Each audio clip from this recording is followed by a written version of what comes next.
preview.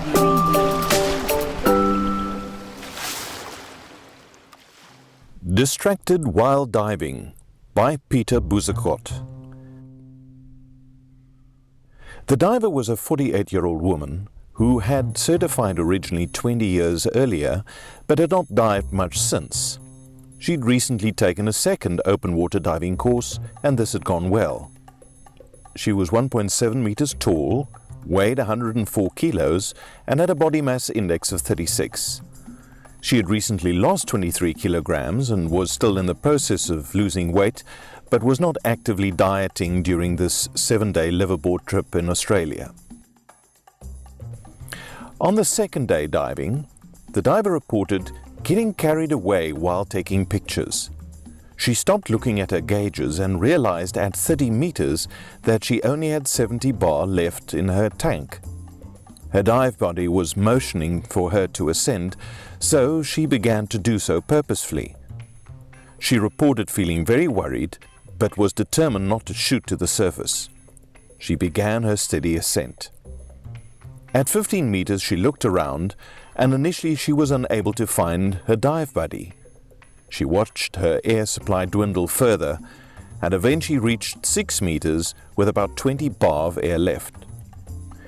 She opted to make a safety stop and watched her gauge intently the whole time.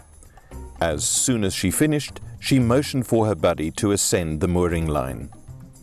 She ascended in a slow, controlled manner, but stated that her mind was racing and that she felt great relief as her depth gauge approached zero. On the surface, the diver inflated her BC, looked at her gauge, and saw that her tank was completely empty. She recalled, "I was at 30 meters and I am embarrassed. My dive buddy was holding it back, but I could see that he was upset with me. I never told him how close I came to actually running out of air, but I apologized profusely, telling him that I'd never do that again. I spoke with another diver, a former instructor, and told him what had happened. He told me that he made the same mistake once, getting carried away without looking at his gauges. I was thinking to myself, wow, and you're the dive instructor." I was shocked at how easily one can lose sight of depth. I mentally vowed to stay with my buddy on future dives and to watch my gauges carefully. This diver was fortunate in that she realized how low her tank pressure was when she did. If she had stayed longer at that depth, she might not have made it back to the surface. Every year, Dan receives fatality reports about divers who weren't so fortunate. Running out of air doesn't automatically lead to death, but when this is coupled with panic and a rapid ascent, it's more likely, particularly amongst inexperienced divers, and then the consequences can be grave. An Australian study followed 1,000 recreational scuba dives and determined that, compared with divers who surfaced with plenty of air remaining, divers who surfaced with low air supplies were 20 times more likely to be surprised by how little air they had left. In other words, just like the diver involved in this incident, they were simply not paying attention to their gauges. Recently, I took up underwater photography again after a long break. In the past few years, I'd been diving plenty, but without a camera. The first thing I discovered was how utterly distracting a camera can be when you find yourself looking for something to photograph. It was very easy to forget to keep an eye on depth or air, and this is one reason why Dan resolutely suggests recreational divers dive with a buddy. In this incident, a buddy signaled the diver before she ran out of air and accompanied her to the surface and was able to render assistance if necessary.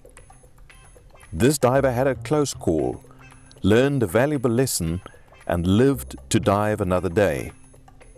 Staying calm during her ascent, staying near her buddy, and inflating her BC at the surface were all essential elements in this being an incident rather than a fatality. Another aspect of this particular case that is relevant to modern divers is that in the early days of underwater diving photography, divers used rolls of 24 to 36 shot film. Waterproof cameras were quite an investment, and it was far more common for divers then to be more experienced before buying their first camera.